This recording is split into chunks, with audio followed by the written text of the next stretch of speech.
The following program is presented by the HTM Podcast Network. Promotional consideration paid for by the following.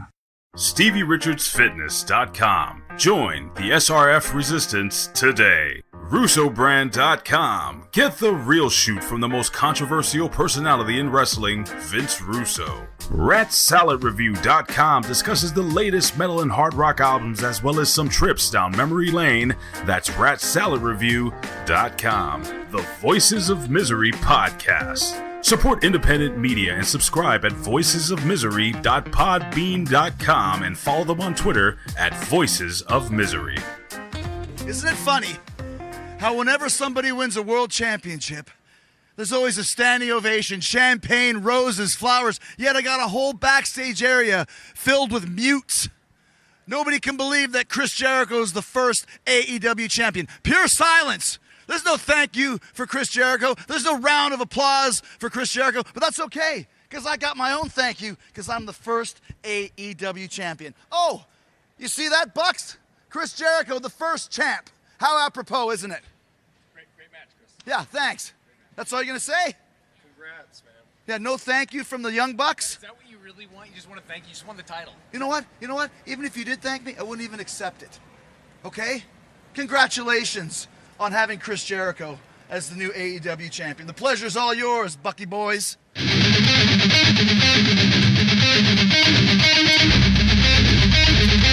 is your United States of America.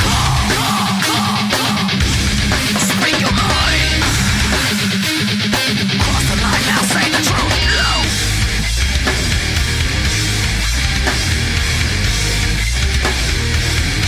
Why don't you take it back?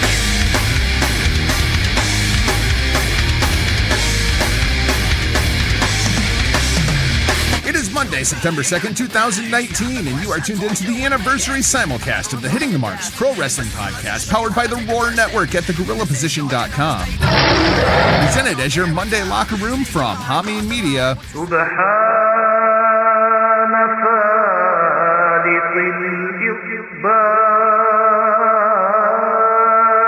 And in association with Last Word on ProWrestling.com.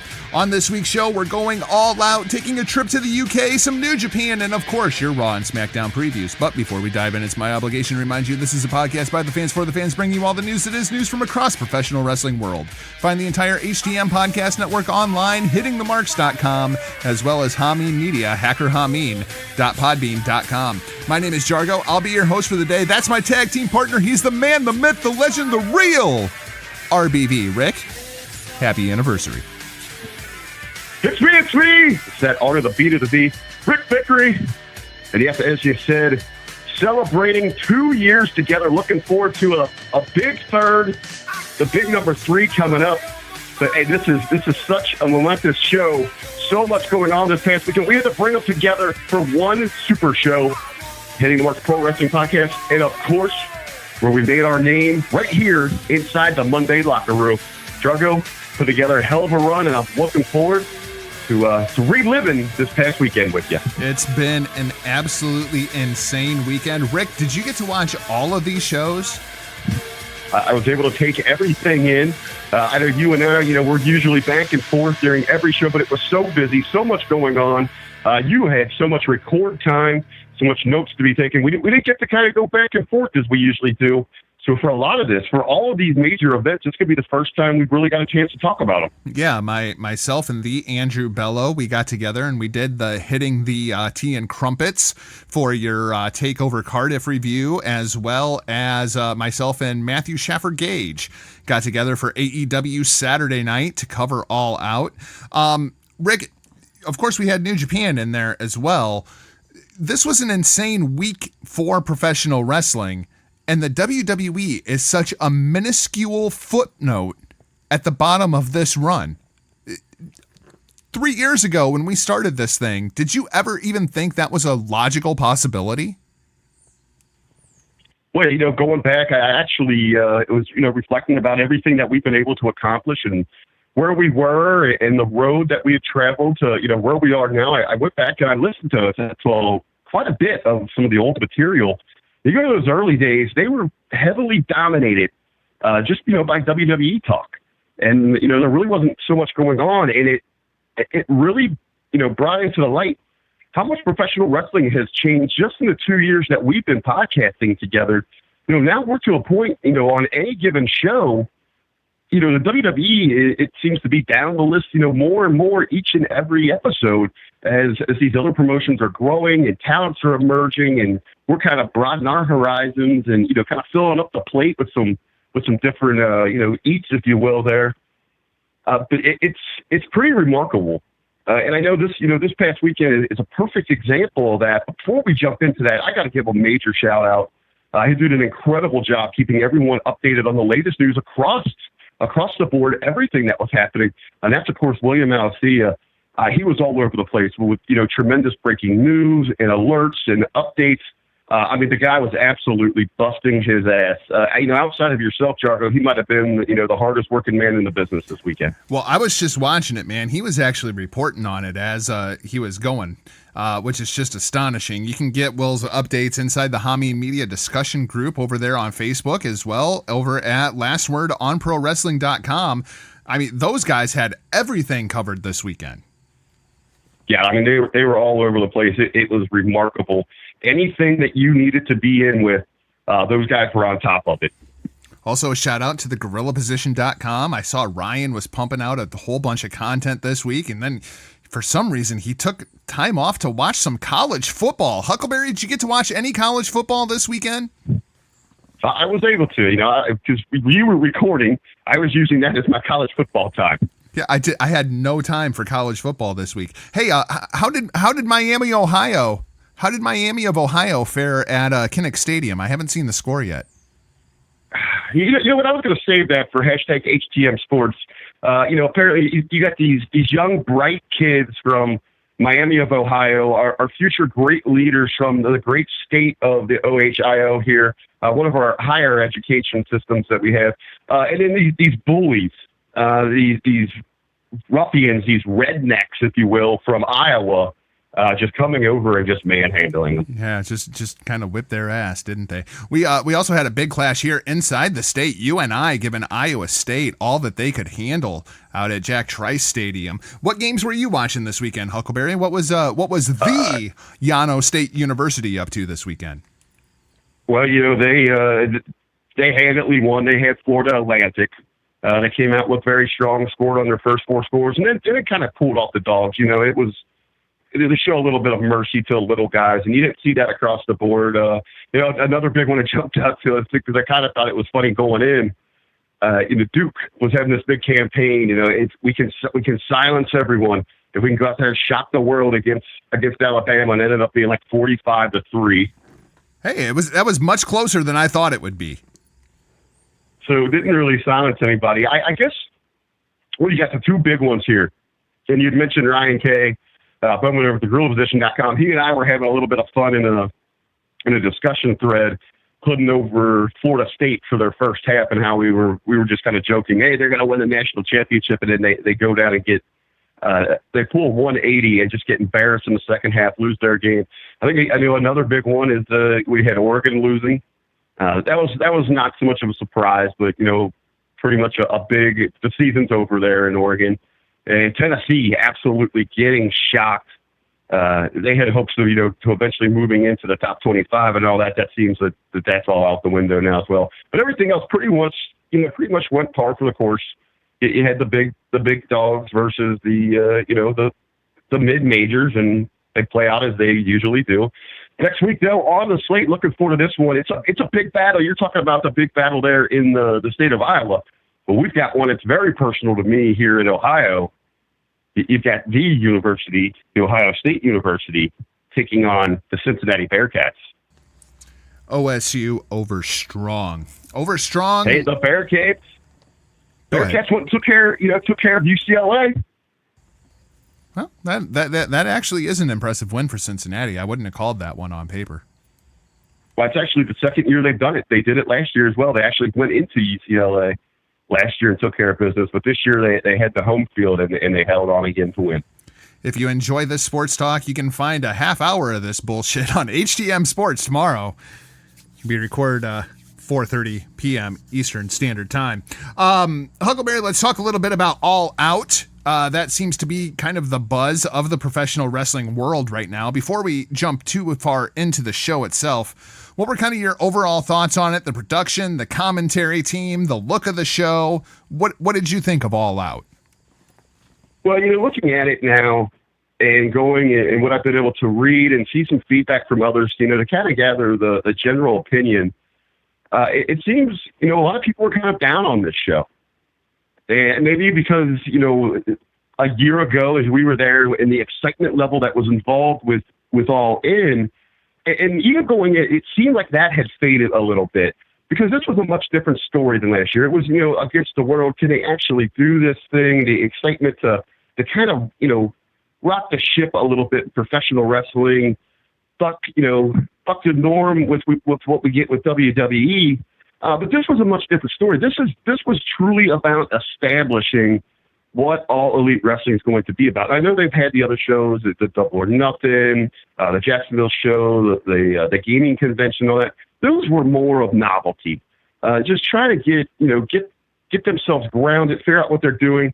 All Out was very real about the promotion going into television, introducing talent, what we can expect. They were really setting the table for us.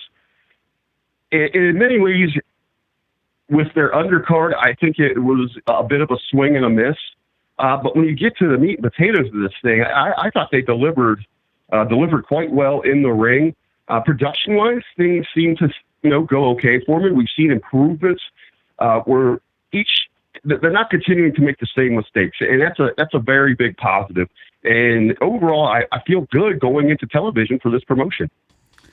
I'm kind of hit and miss with this show. And the biggest issue that I had with this show was it was just too damn long. Rick, there's no reason to be having these 5-hour long shows in 2019 when we can watch everything on demand.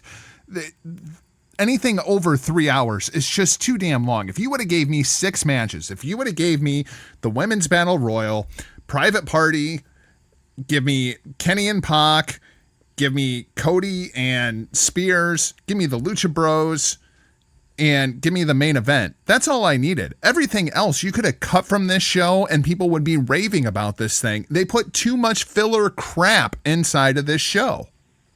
Well, and I do agree with you. When you get into any kind of wrestling show, when you go over that 3-hour mark, you're really pressing your luck. I mean, you've got to have something extremely special to go along with it. And I make the comparison to last year at All In. That worked going over 3 hours because of the access they had to almost the unlimited star power. That wasn't the case this year. You didn't have those true working relationships with Ring of Honor, Impact Wrestling, New Japan. You were kind of, you were playing with your own deck this year.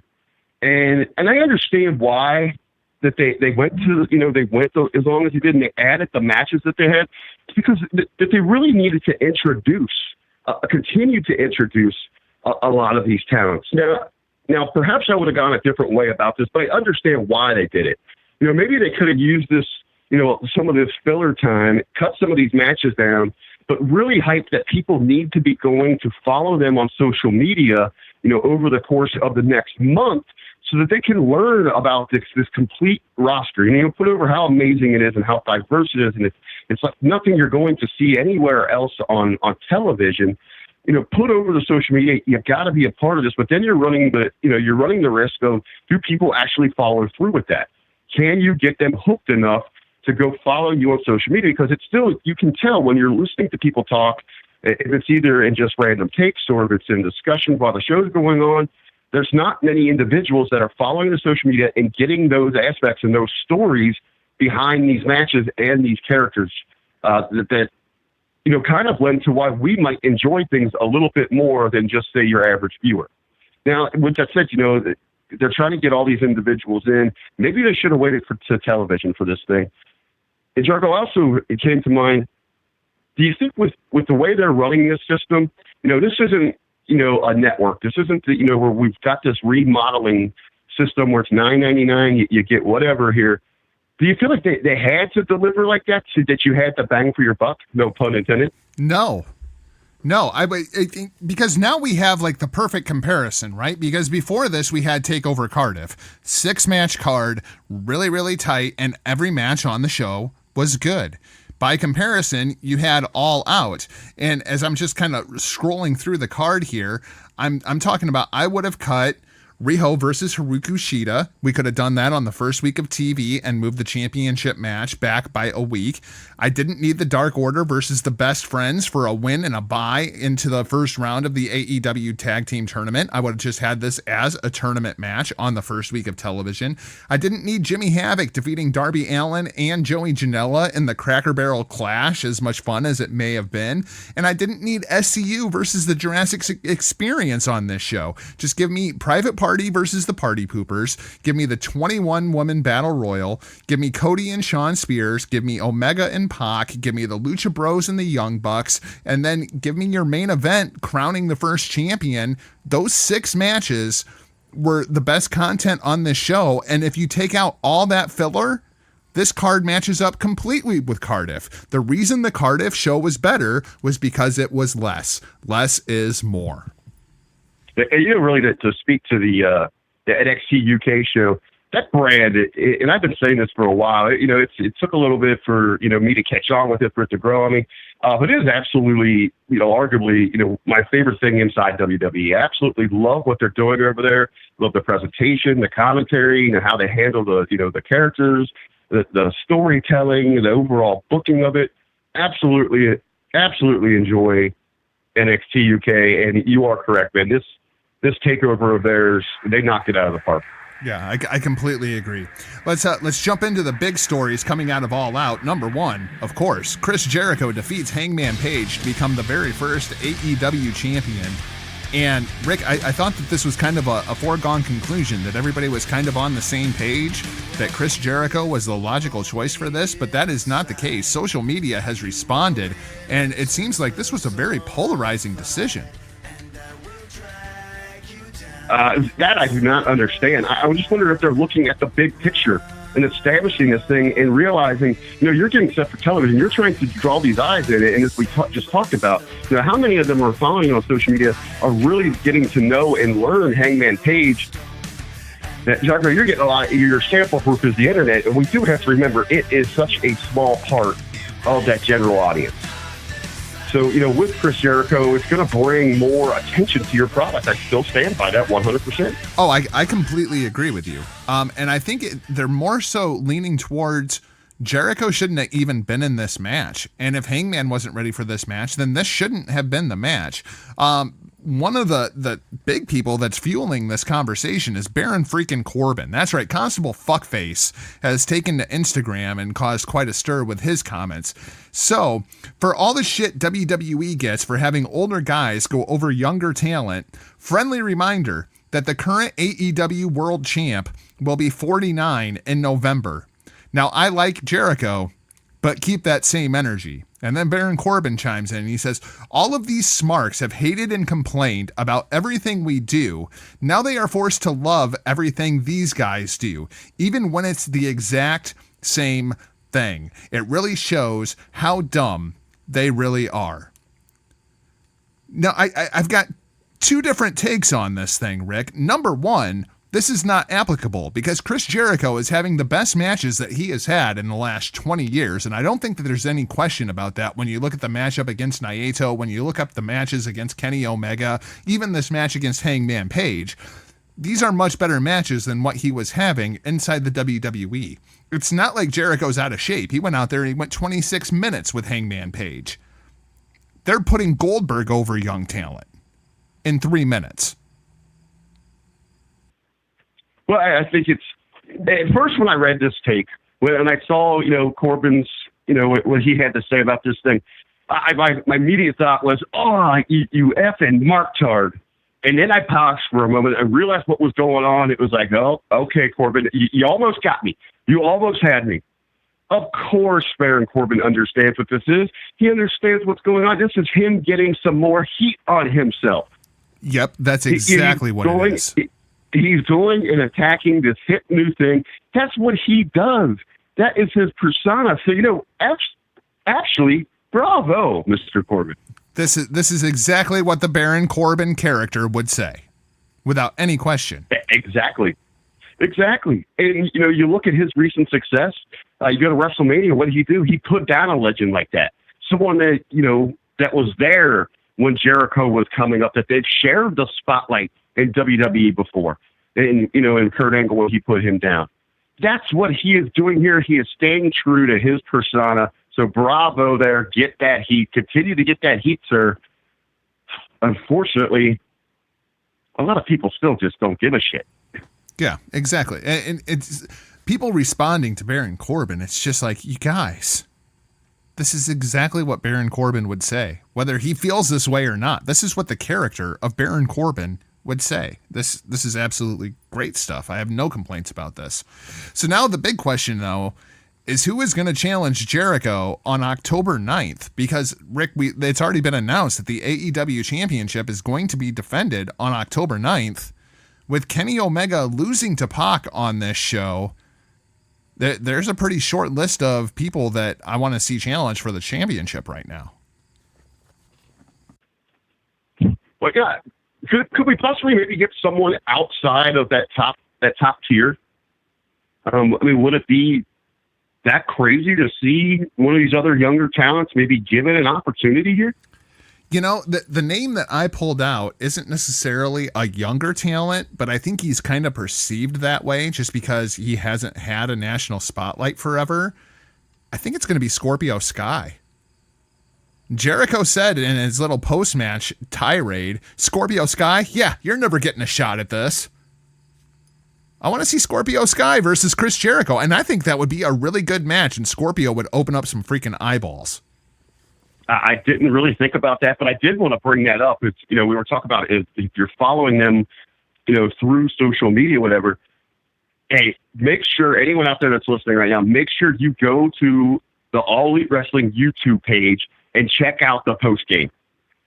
Absolutely incredible stuff in there. And Jericho is on fire during this thing, which is seemingly one-man celebration for the championship win. No one else is appreciative of what Chris Jericho is bringing to All Elite Wrestling, but the new champ, he sure as hell is, and he is just lighting individuals up as he's making that winner's walk, if you will, to I guess the celebration room that they had set up for. They were assuming maybe Hangman was going to claim that championship. They were ready to celebrate with their boy, but Jericho spoils that party, so he takes it on himself to be the one-man party, the one-man rock show that he is. But yeah, he gives that shout-out to Scorpio Sky. I would absolutely love something like that, to see those two go out there. And you're right. Scorpio Sky, he's been around the block a few times. He is a tremendous talent. I mean, what is he in? Maybe 15, 20 years into this business? Yeah, I mean, he's a vet of the business. It's just he's never had that big national exposure. I mean, he had Ring of Honor, but even that was a very brief period when you look at his full career.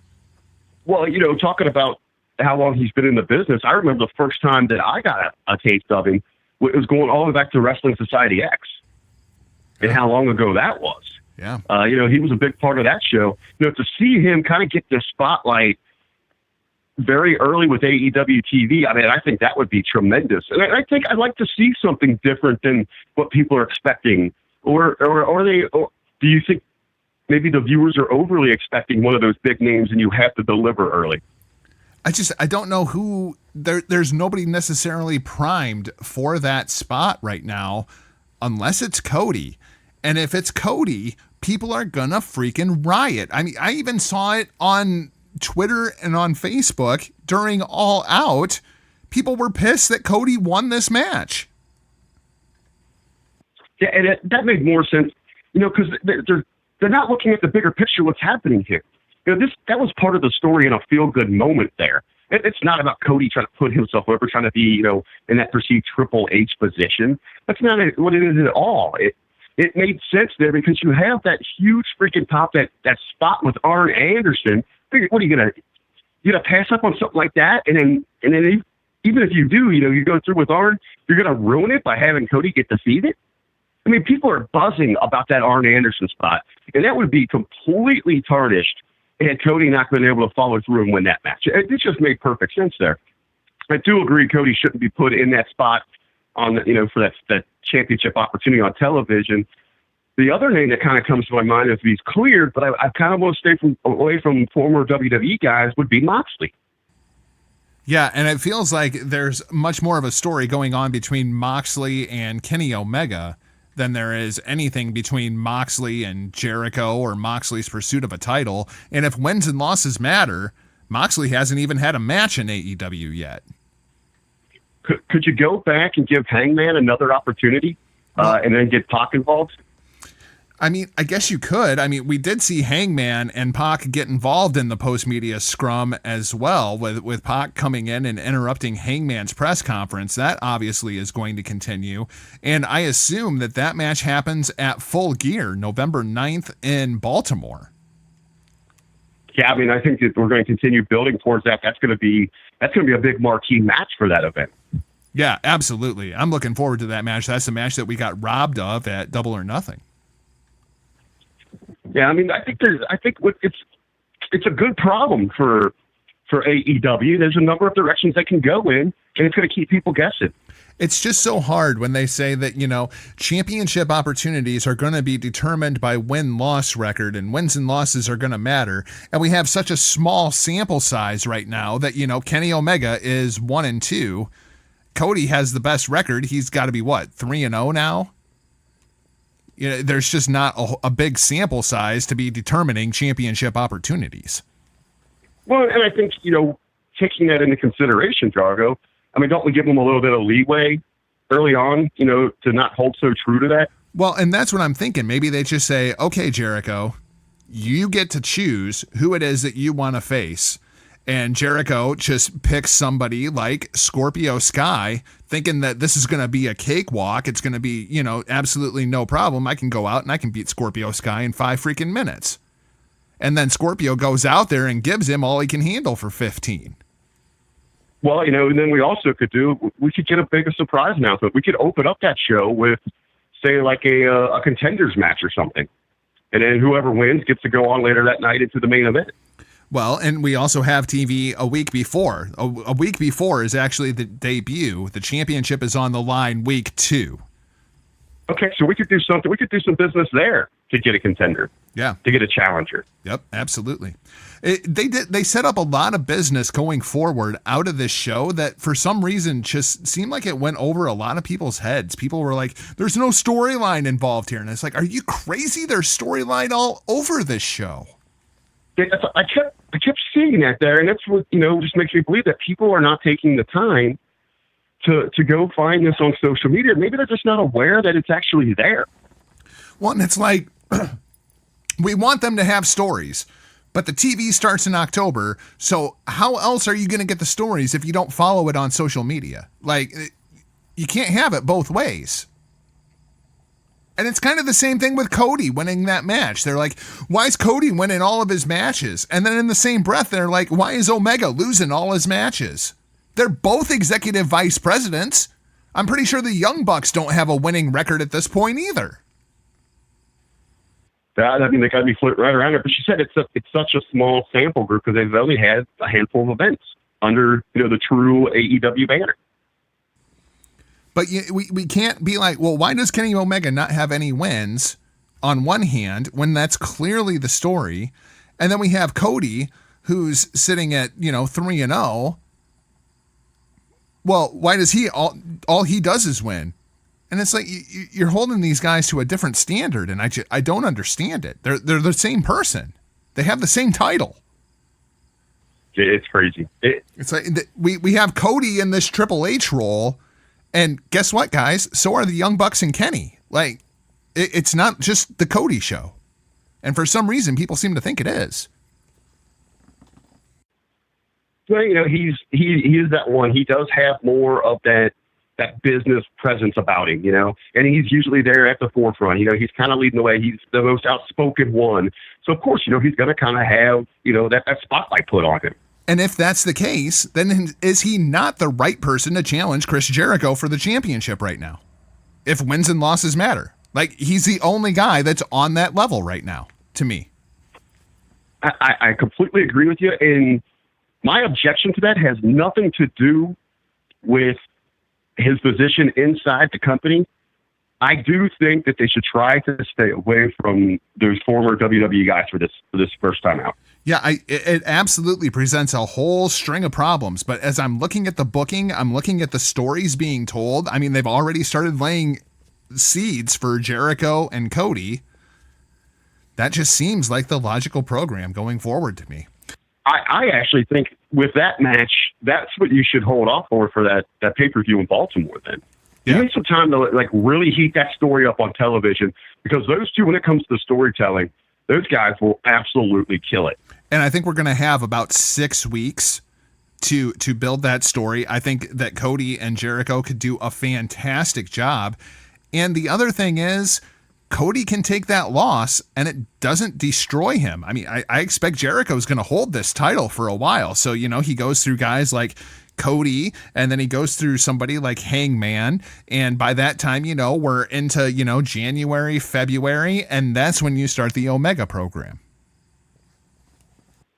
I would agree. Let's talk about the Lucha Bros. Lucha Bros retain the AAA Tag Team Championships over the Young Bucks in one of the most insane ladder matches I have ever seen. Rick, this match was stupid. There's no other way to describe this match other than stupid. There were way too many risks taken in this match. They were not safe in any way, shape, or form throughout this match. It was stupid. They were out there and they were stupid for our entertainment. And I guess really all I can say is, thankfully, it sounds like everybody is all right. Yeah, it seems like everybody has survived. I mean, this was beyond, you know, what we usually describe as a car crash. Yeah, I mean, this was stupid. This was Armageddon. I don't know how else to describe some of the spots that we saw inside of this match. It was stupid. I absolutely agree with you. Hey, and this goes back to what we've been talking about for a while. We've had a recent string of ladder matches, and it was, you know, it's all about going out there and one-upping one another. And it was all, you know, the standard, the bar was set going back to Ladder Wars. And, you know, each and every time that we've seen one of these things, it was, okay, you know, who's going to take it to the next level? Who's going to win this thing?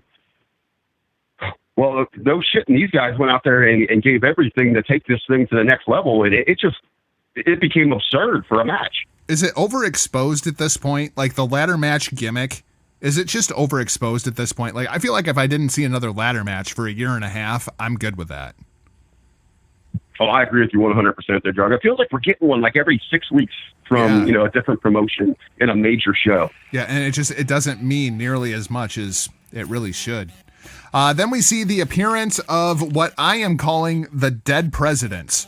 Rick, what do you think of that name for the artist formerly known as LAX? Dead Presidentz. I think that could grow on me, man. Yeah, I kind of like that. Yeah, I mean, I dig the masks, them coming out in the Dead President masks, and then, of course, you know, when you're talking about dead presidents, you're talking about counting money, which I think they could absolutely make that gimmick work for them.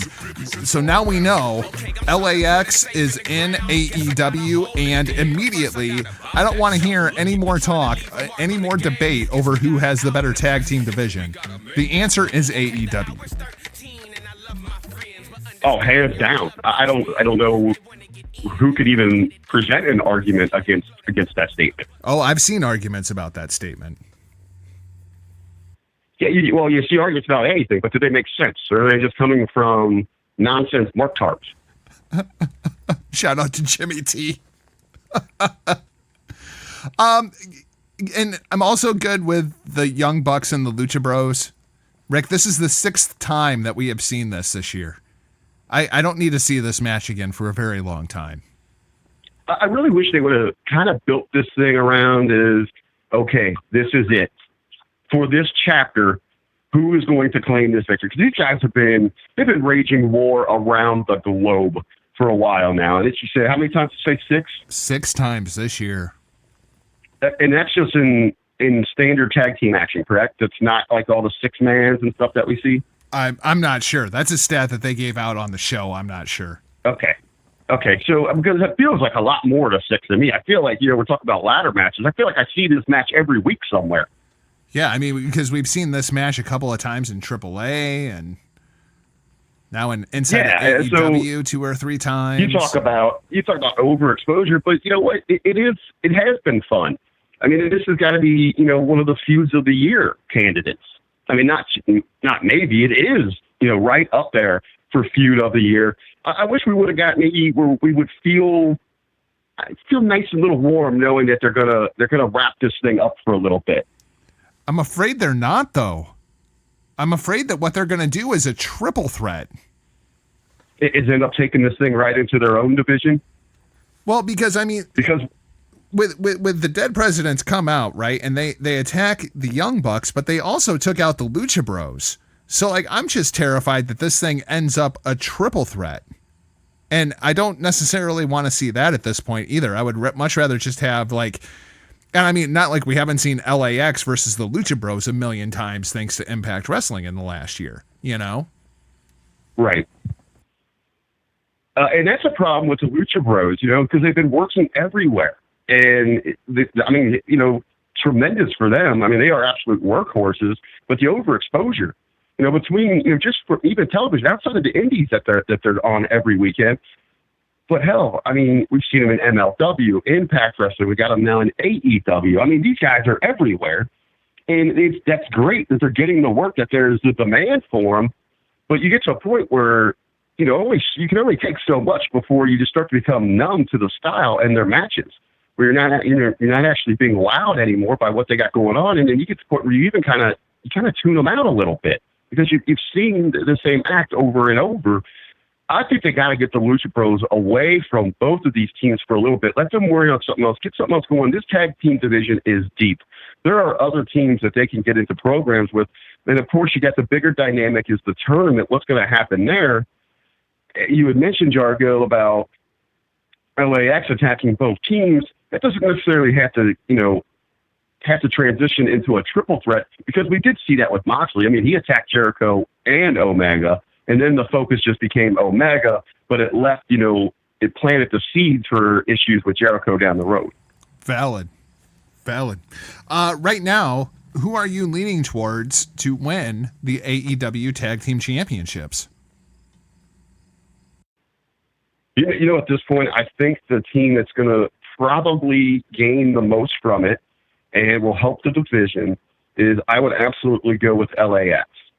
And I say that going back, I want to reference a conversation that you had with MSG during the review is it seems, as great of talents they are and people in the know recognize they're, over the top about them joining AEW, the general recognition doesn't seem to be there for LAX because they were only under that Impact umbrella. And as you, jokingly comment, what are they going to bring those faithful 7,000 viewers with them?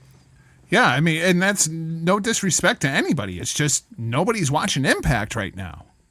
Yeah, LAX was the top of the Impact food chain, but you're the top of the food chain that nobody's eating.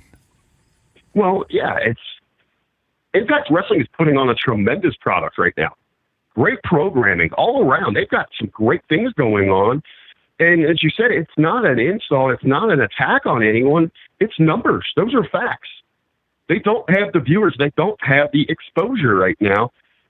And as talented as a team as LAX are, I think they need something like that. If you can have them representing this brand new company that's going to be reaching, these hundreds of thousands, and you got this prize spot on TNT, I think it's going to be something kind of different to that general audience.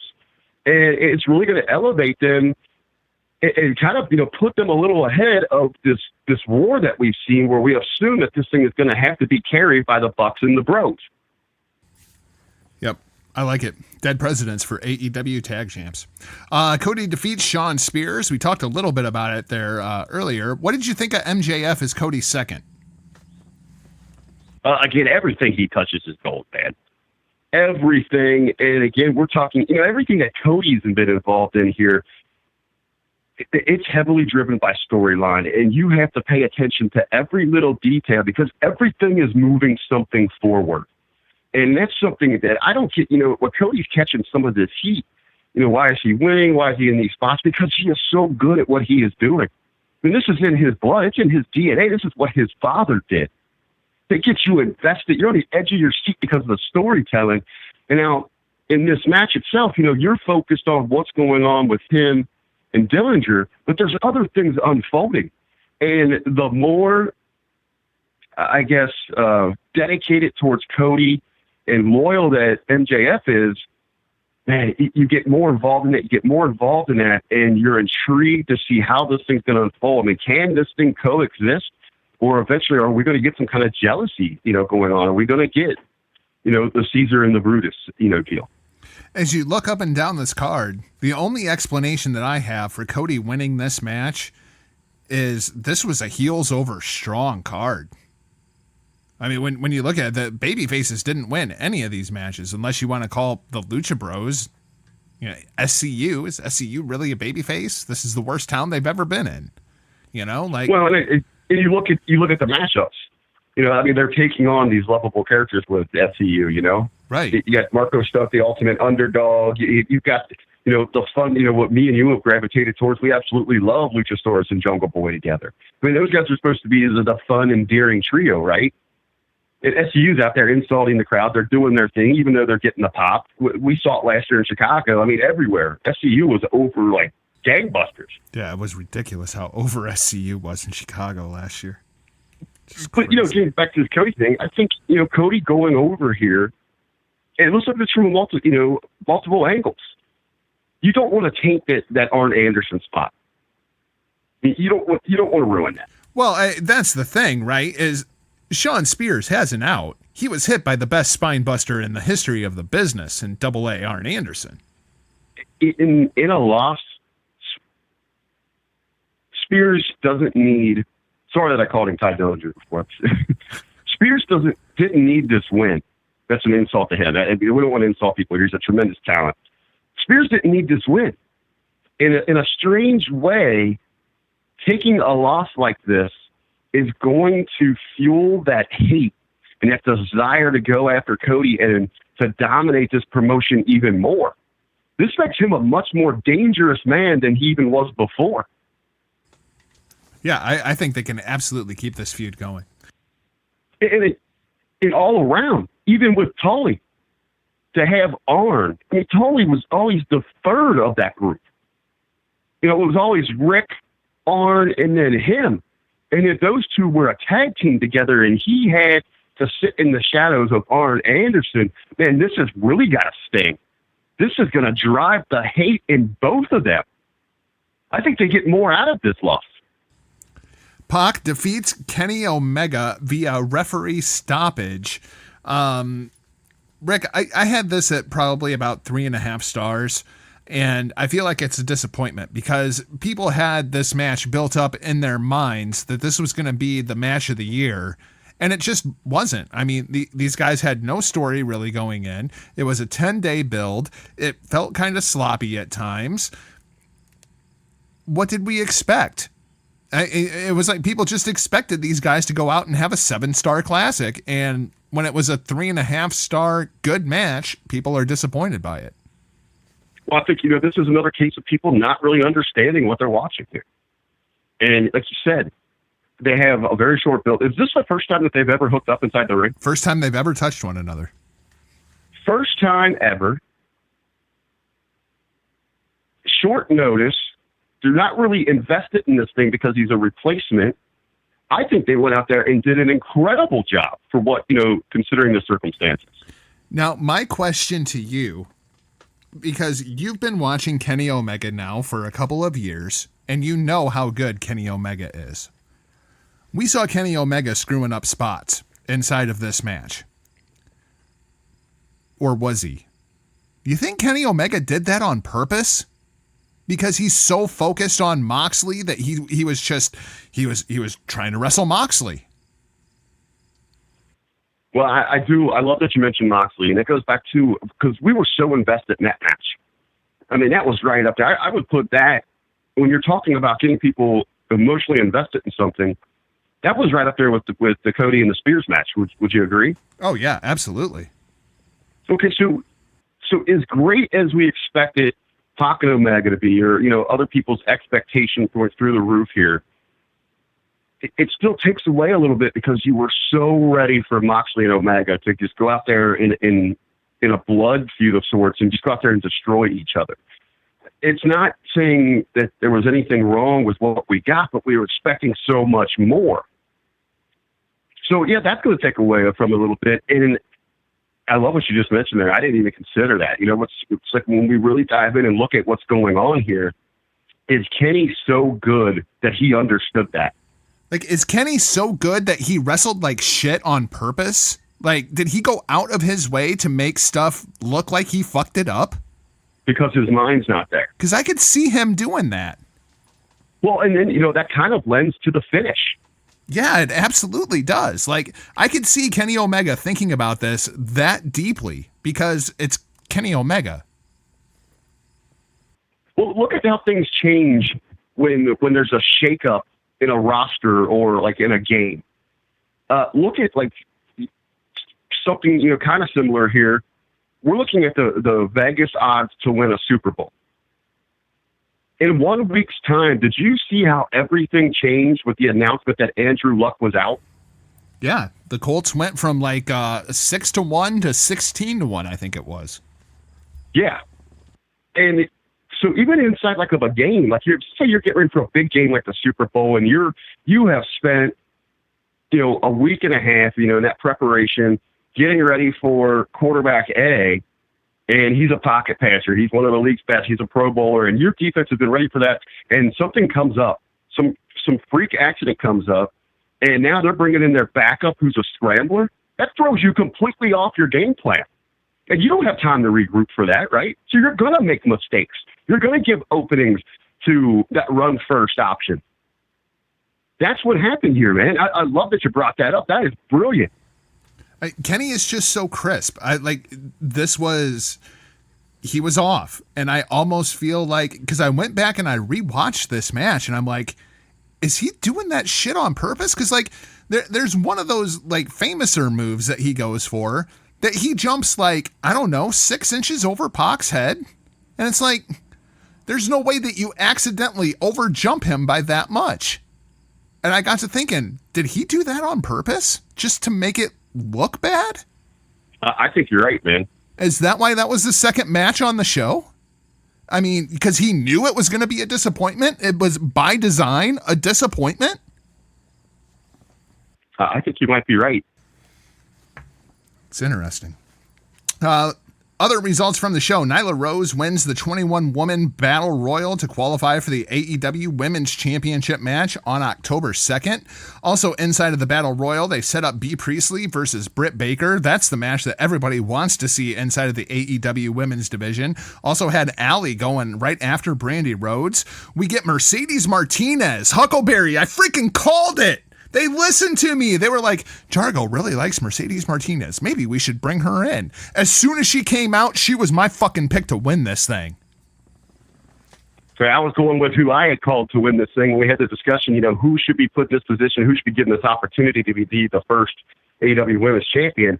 And with, as I guess millennial thinking, we'll call it, as AEW seems to be, it's obvious, you know, they are targeting that audience. We saw that Friday night with the special and looking at the advertisers and all that, that they would go with Nyla Rose. And I think that's ultimately where this thing is going to end, is with Nyla as that champion.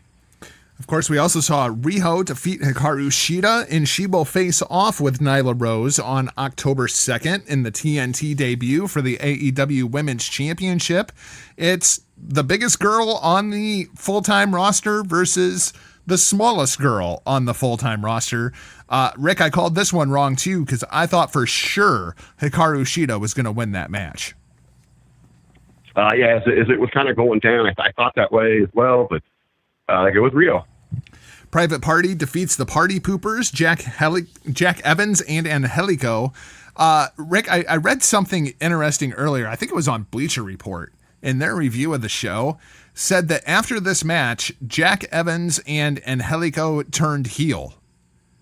Were they not heel to begin with? Because they are like the cockiest, most over ego driven tag team I think I've ever seen in my life. How did anybody think they were baby faces before? I think this is more of a case of Bleacher Report not doing their homework. Bleacher Report, maybe you should go over and make sure you're checking out the social media. I thought that was crazy. Jack Evans is a babyface. Like, I can't even imagine Jack Evans as a babyface. SCU defeats the Jurassic Express experience. A boy and his dinosaur. Rick, Luchasaurus is getting over huge, and people keep asking me, well, why doesn't he just take off the mask? Did you hear those people? That's why he doesn't take off the mask. Dude, it's such... The moment I saw this gimmick, going back a bit ways here, I absolutely fell in love with it. Just the gimmick itself, the look, I thought was so incredible.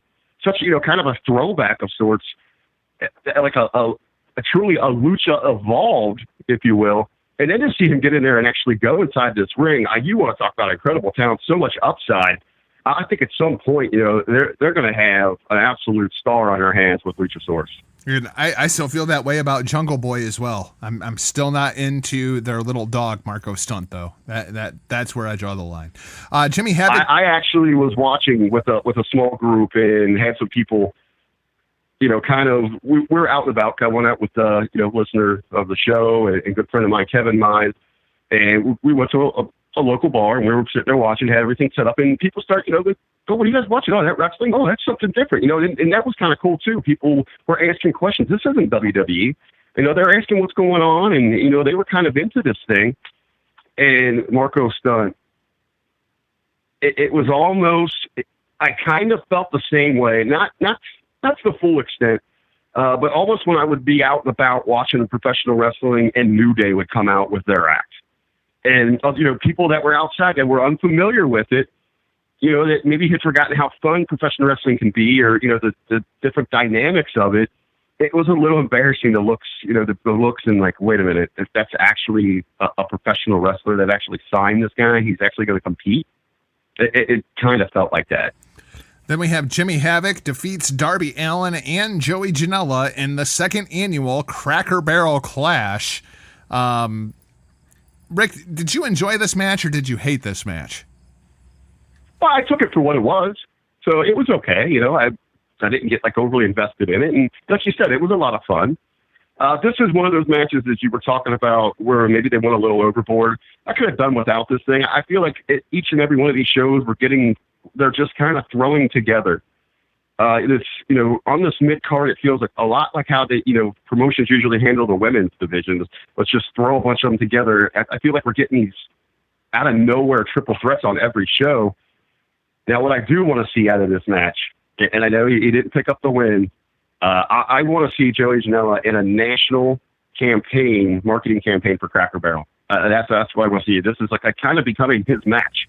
Yeah, he's the veteran now of the Cracker Barrel Clash. The Dark Order defeat the Best Friends to win a bye in the first round of the AEW Tag Team Tournament. Dark Order is still just not clicking with me, which is unfortunate because I like both of those guys as talents. Yeah, I think it's one of those things we need to see some time, see some development there. I think we were talking about something different for the Lucha Bros.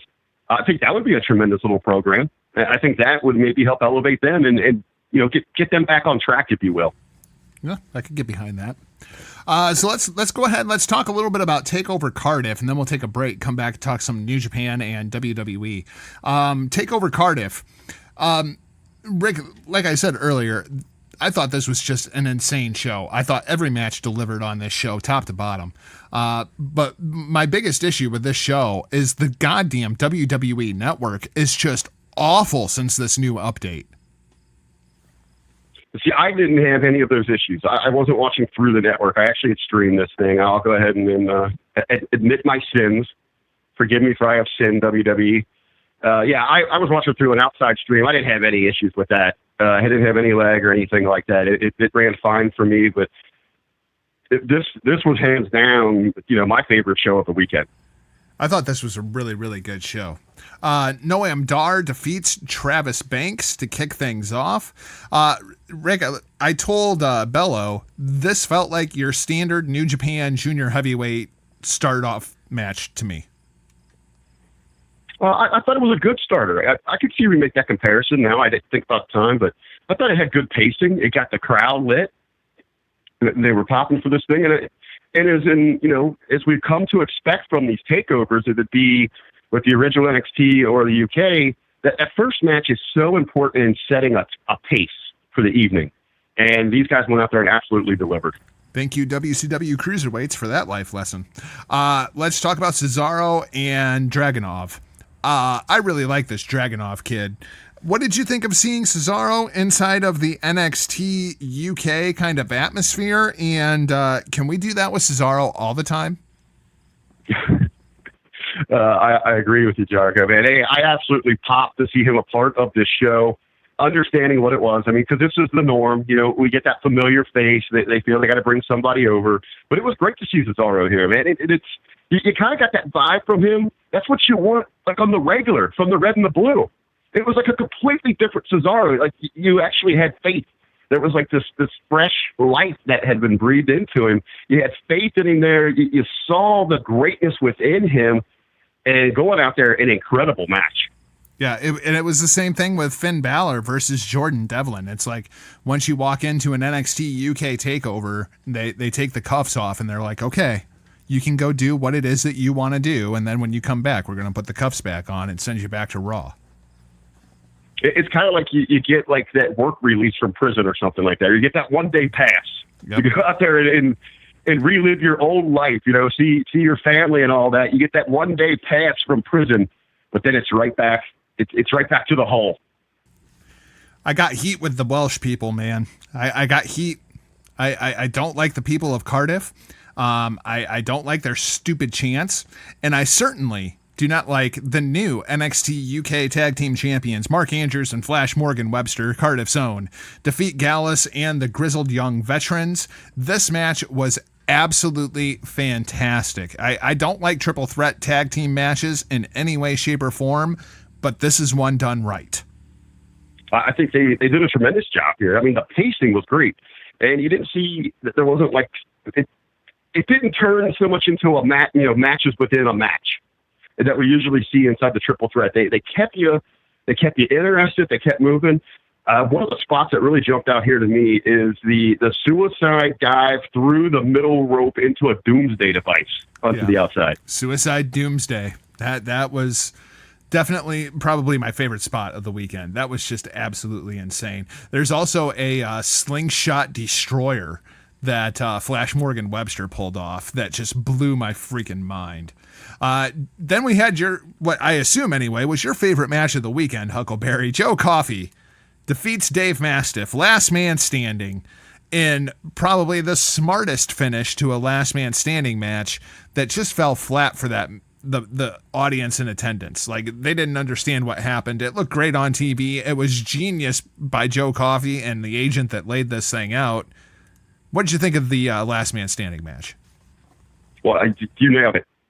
You absolutely called it right there, Jargo. This was the highlight for me. This is right. This is my style, man. This is two classic brutes. Just don't flat out like each other. Going out there to throw down. Can the better man emerge? Last man standing. I think that, overall though, there was a couple spots that seemed a little off on me. I know one of the table spots there on the outside into the rail, it seemed a little weak. Like maybe the timing was off there.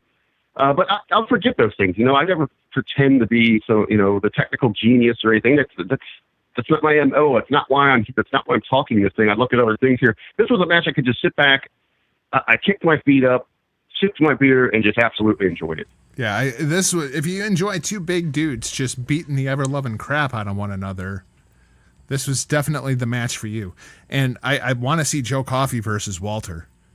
I really want to see that match. Let's talk about the UK Women's Championship before we get to Walter. Let's talk about Kaylee Ray. Defeats Toni Storm, a crying Toni Storm. I made a comment on NXT and Crumpets that they're turning her into Taynara Conti, and I don't like it. Rick, this one is probably one of the biggest surprises of the weekend. I don't know too many people that had Kaylee Ray beating Toni Storm here. This was a jaw dropper for her. I was absolutely shocked to see this outcome. Yeah, kind of came out of nowhere, which makes you wonder What's next for Toni Storm? Are we going to keep this thing going, or was this a get ready to go stateside? We're sending you to NXT North America, because it just felt so abrupt. Well, I think out of nowhere, and to me, I didn't think NXT North America wasn't an option to me. I think they realized that they are in serious trouble on the red and blue right now. Just the depth, it isn't there. No one is invested in many of these individuals. I mean, outside of, right now you've got to think that what's going on with Sasha and Becky, and that's about it. You've got Sasha and Becky, and you got Shar and Bayley. That's the women's division right now. Well, I understand that, but on that flip side, I don't think people really give a shit about what's going on with Charlotte and Bayley right now because they got it so confused. The roles are reversed here. Charlotte's off her game. You've mentioned this numerous times, if it's here in the locker room or over on the Hitting What's Pro Wrestling podcast. She has been off for a while now. She absolutely can no longer cut a promo. She's been a little sloppy in the ring. It seems like she's lost some focus there. Bayley, people have just checked out on her. They absolutely have, destroyed. They've blown up that gold mine. People are invested. And you get beyond that, once you get beyond these programs, what is there? What do they have? You got to believe somebody, if it's a Candice LeRae or a Toni Storm, Vince McMahon is going to absolutely love that, and then they can actually wrestle. I mean, that's going to be the breath of fresh life that they need so desperately. So I got to think that maybe they're considering, going in that direction. You could put Toni Storm on Raw or SmackDown tonight or tomorrow, and she fits in immediately. She's that good. I don't necessarily understand what they're doing with her character over in the UK right now. Maybe a change of pace would be good for Toni Storm. Well, and the reason I didn't think NXT... Oh, I was going to say the reason I mentioned NXT is just the roster depth down there moving to 2 hours live on USA. I still think that they've got the depth down there, and they've got the talent where they can let that division run for a little bit. This also comes down to, how soon are they going to make that move? I mean, you got to think she's going to get a rematch in the UK for television, right?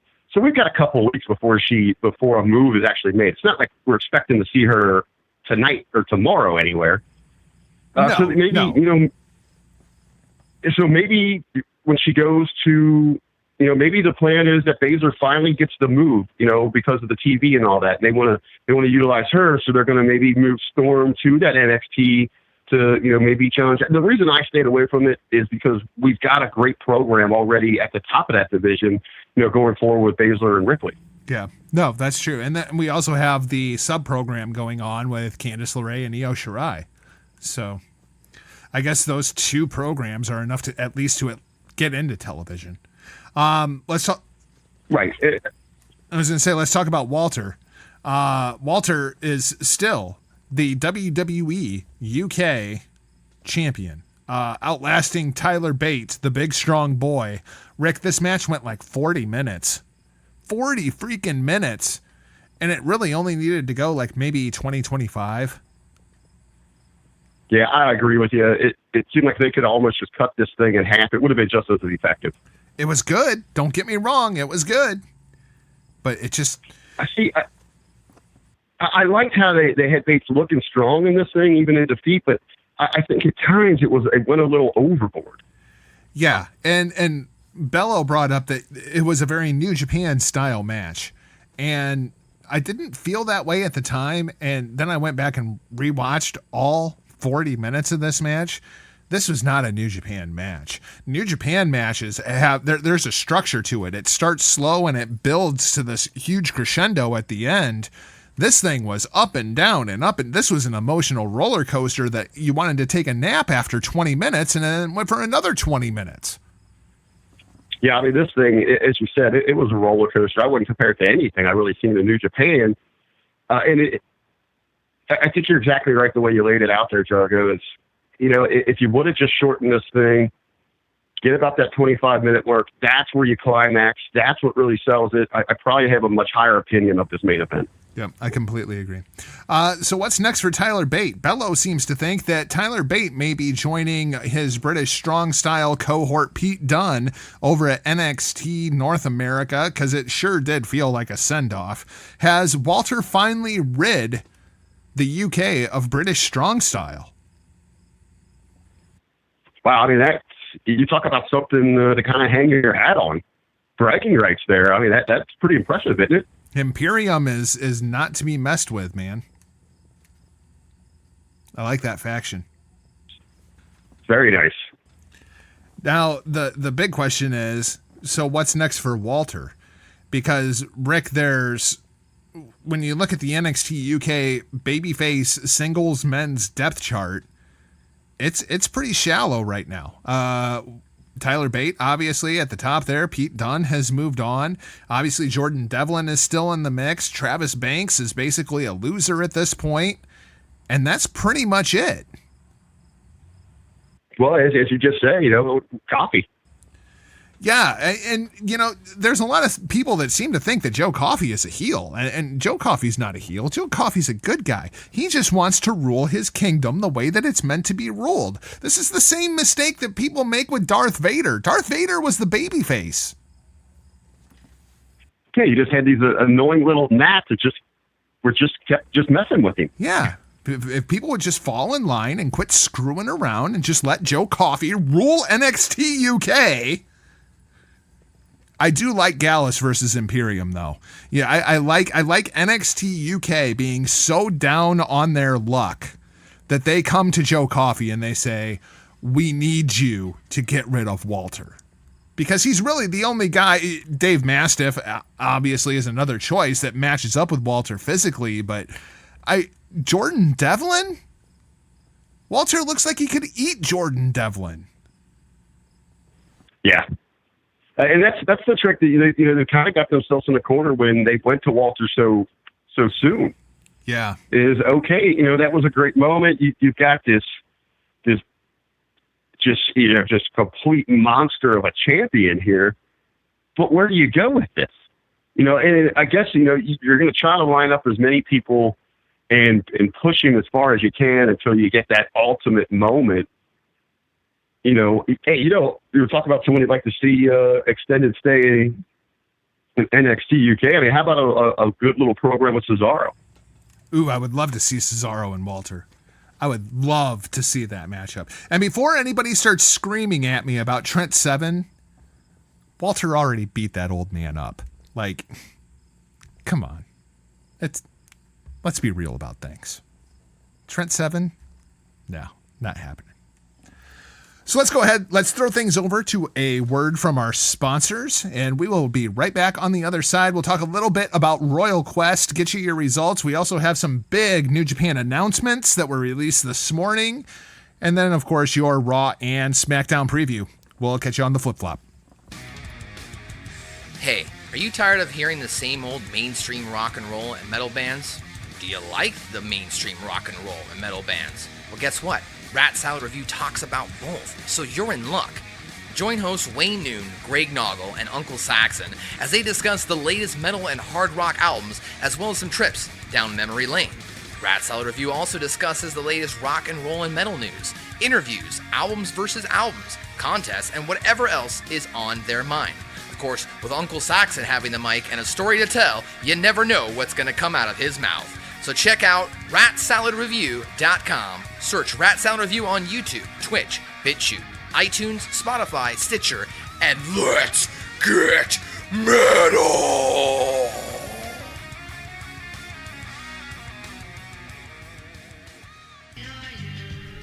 Y'all, I'm Fidel Attacker Hameen here. I just wanted to take a minute and give a shout out to our boys on the independent media scene at Voices of Misery on Twitter. Give them a follow or check them out, voicesofmisery.podbean.com. They're doing the same thing we are, trying to build their platform, overcome corporate media by putting out great content for all their listeners every week.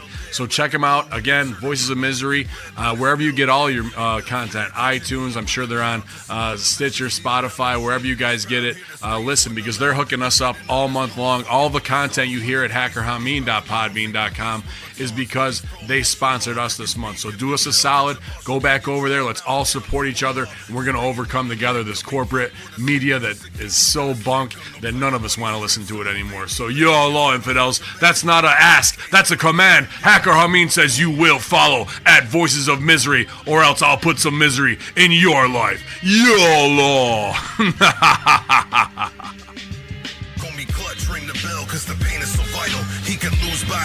All right, so we're back. Shout out to ratsalad.com, voicesofmisery.podbean.com, our sponsors for the month of September. Appreciate you, gentlemen, and Nerdette. Huckleberry, before we jump into Royal Quest and WWE this week, I wanted to talk to you a little bit about StarCast. Of course, we were there last year for the original StarCast. And did you get to watch any of this thing? Yeah, I was picking up bits and pieces here and there. I went back and caught some different things. Obviously, I think the show stealer is Mr. Shivani, right? You thought Shivani was the show stealer? Okay. No, I mean, with everybody's kind of, hyped up about what we're hearing talking, maybe the surprise, the bit of fun from the event, if you will. But obviously, I mean, the big story is the Punk conversation, which I caught some of this thing. I know you were really into it.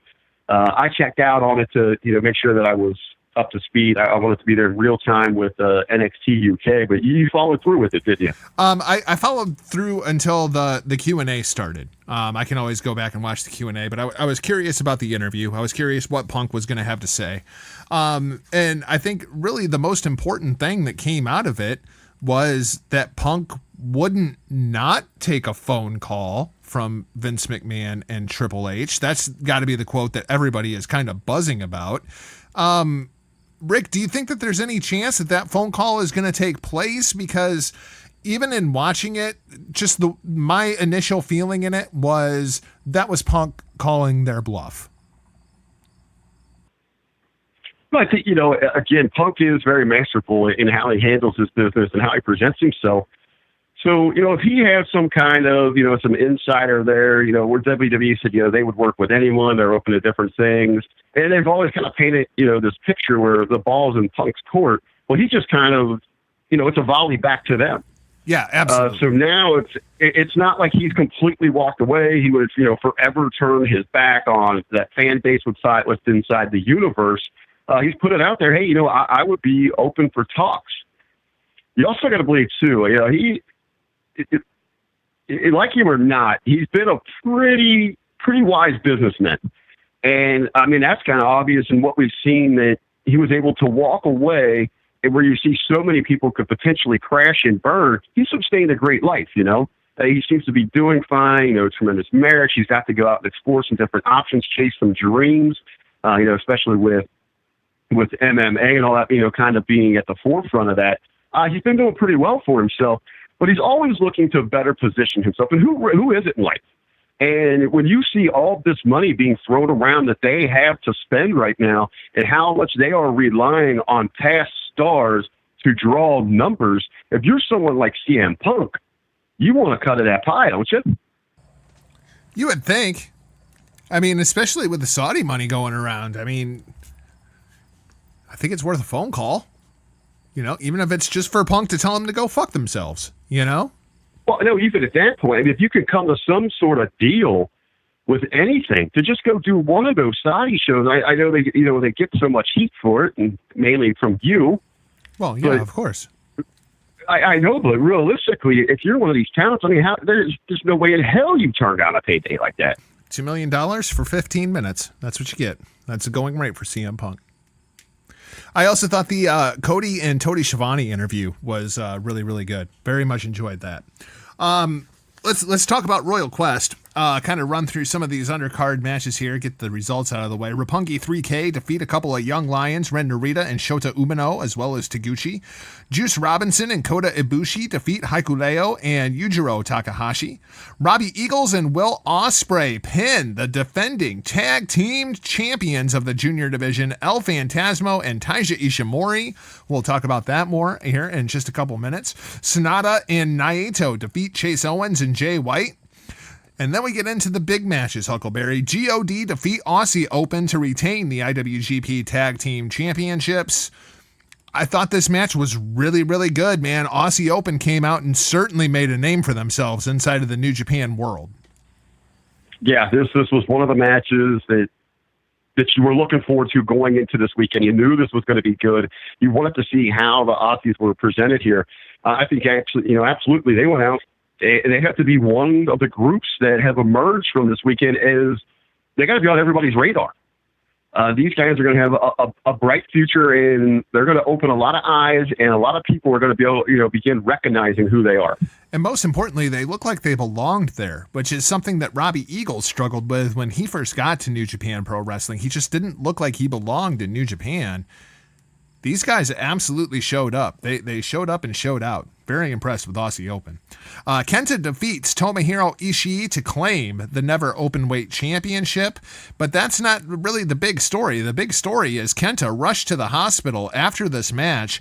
Rick, I think it was pretty clear everybody knew that Kenta had a concussion during this match. Yeah. I mean, as soon as it happened, it was kind of one of those cringe moments, like, oh, that's not good. And it's one of those moments that makes me say, go home. Go home right now. This match just kept going. And it was like, he is clearly out on his feet. Get this freaking match over with. And, this goes back to where some of these talents inside here, it's be smart inside that ring. You're here. This isn't a sprint. This is a long journey. We need you around. And if you got to cut something short, it doesn't have to be deliver every single night. And unfortunately, that's the mindset that we're seeing with so many of them. And you're exactly right. It should have been at that very moment, go through some sort of finish, get this thing over with. You can come revisit it later once you make sure everything's cleared and okay. Yeah, that was definitely bothersome. And this is exactly why I have no desire to see Kazutori Shibata inside of a ring ever again, let alone against somebody like Kenta. It's just adding to my point. I've been getting some shit for that over in the PW Hustle group. Hiroshi Tanahashi defeats Zack Sabre Jr. to become the Rev Pro British Heavyweight Championship. This was designed to be a great moment for all of the New Japan fans. In the United Kingdom, there's only one problem. Zack Sabre Jr. is a freaking babyface in the UK, and it doesn't matter what his character is, he is going to be treated as such. Things did not work out very well for either Tanahashi or Okada against Suzuki-gun. If only somebody had seen that coming. Actually, we've been talking about it for weeks now, haven't we? Yeah. This is going to be a complete different dynamic. We make, the comparison to, pretty much there when Cena, either went into ECW or when he went into Chicago. It was going to be, no matter how you presented it, no matter what picture you painted, they weren't going to buy into it. Suzuki-gun, they are absolutely beloved. They're there because of all the time and work that they put in for this audience. Now, my problem with this is we know this. How in the fuck does the New Japan management not? That's a problem. Just could it have been one of those where they know it and just damn them, we're going to continue on with our narrative? I mean, I guess. But, it was clear as day what was going to happen here. This was absolutely a pro Suzuki-gun crowd. They were behind both Minoru Suzuki as well as Zack Sabre Jr. against Tanahashi and Okada. Joe Atherton got to see a tag match the night before that was Tanahashi and Okada against Sabre and Suzuki. And it was the same thing. Like, they should have just known this is what was going to happen in both of these matches. And I felt bad for both Tanahashi and Okada because, they're out there doing everything that they possibly can do. And the same thing with Sabre and Suzuki. But, at a certain point, they just know better. Well, it's one of those things, too. This seems very WWE to me, where you just go ahead with you go the path that you have chosen, and you worry about presenting it how you want later on in your editing. It was kind of the same thing with Natty and Becky when they went up to Toronto. Like, they expected Natty to be the super over babyface just because they're in Toronto. No, they still like Becky Lynch there. Right. And it's one of those things. It's almost you wish they would embrace it, but hey, it's stubbornness by the company. They want to stay their direction, continue their course, and unfortunately, the ultimate loser in it is some of the talents there that they're not able to embrace it and maybe fully work the angle or work that style to really take it to a new level. I mean, it could have been worse. It could have been in Wales. I mean, because those people, God. So Tanahashi defeats Zack Sabre Jr. to win the Rev Pro British Heavyweight Championship. It only makes sense that a Japanese man would beat an Englishman for the UK Heavyweight Championship. And then, Rick, on September 15th in Japan, we're going to have the rematch for the British Heavyweight Championship with the Japanese guy defending against the UK guy. All makes sense, right? Is that Steiner math? I think so. Kazuchika Okada defeats Minoru Suzuki to retain the IWGP World Heavyweight Championship. I don't think there was any surprises here. I think everybody expected Okada to retain this championship. But these two guys, yeah, I understand. There's a lot of people that are ranting and raving about Walter versus Tyler Bate. Don't sleep on Okada versus Suzuki, because this was my match of the weekend. Well, every time these two go out there, if it's in any kind of combination, especially when they're just straight up mano a mano, I mean, it's freaking incredible. It's great, man. Kazuchika Okada is the best wrestler in the world. I love Kota Ibushi. I love Will Ospreay, but god damn. Every time this guy goes out there and he just wrestles his opponent's match, like whatever you guys want to do, like that's cool. I'll just wrestle that style match. It's ridiculous how good Okada is.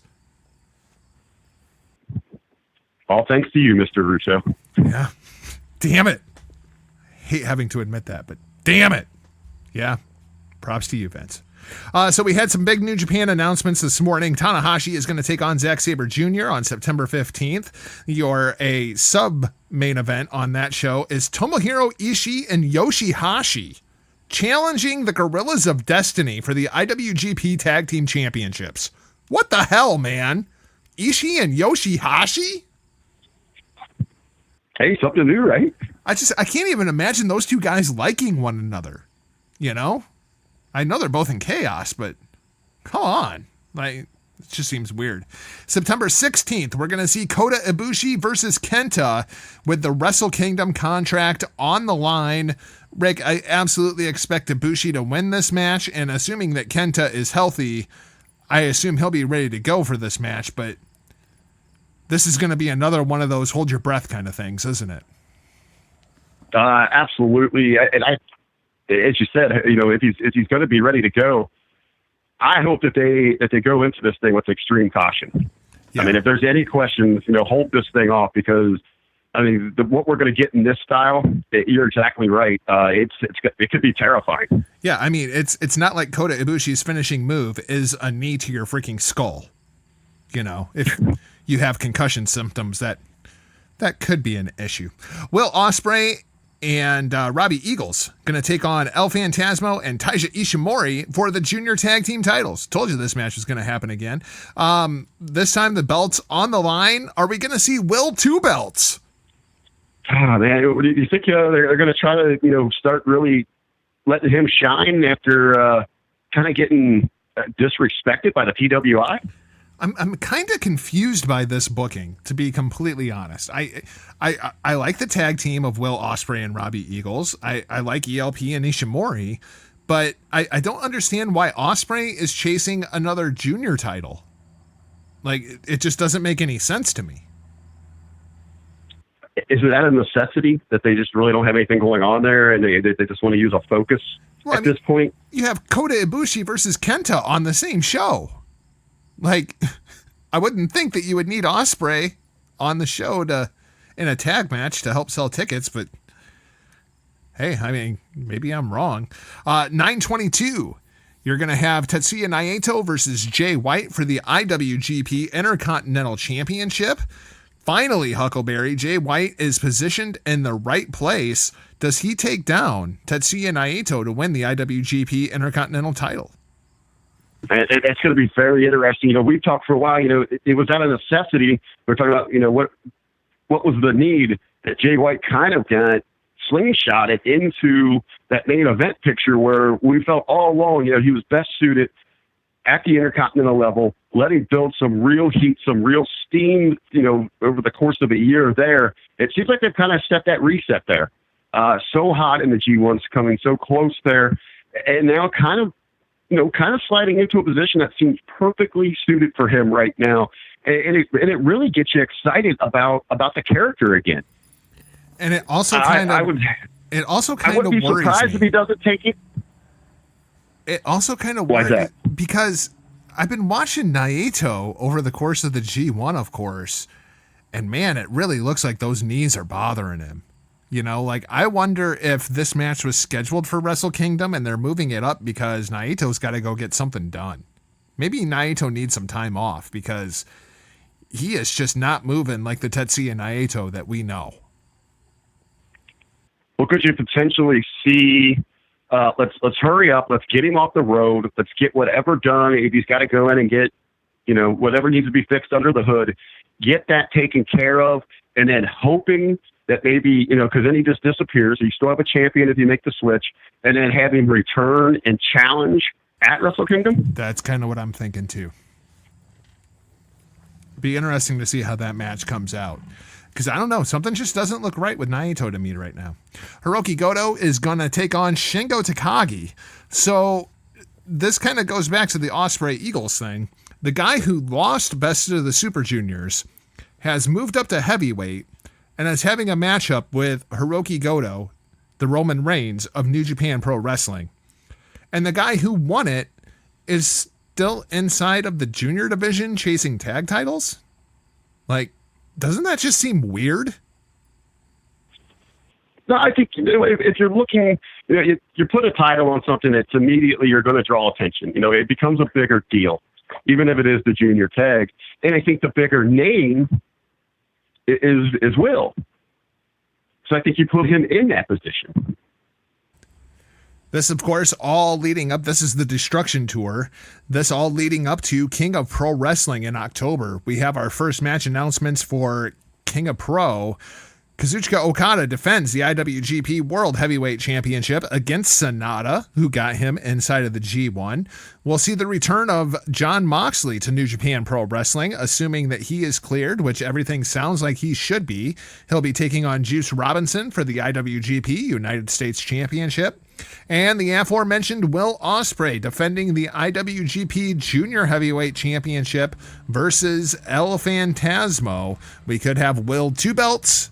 We could have Will no belts, because it would not surprise me to see them be unsuccessful challenging ELP and Ishimori for the junior titles, and it would not surprise me to see El Phantasmo take the junior title from Will Ospreay, although I hope it doesn't happen, because I want to see Hiromu Takahashi return and challenge Will Ospreay at Wrestle Kingdom, not Hiromu Takahashi versus El Phantasmo.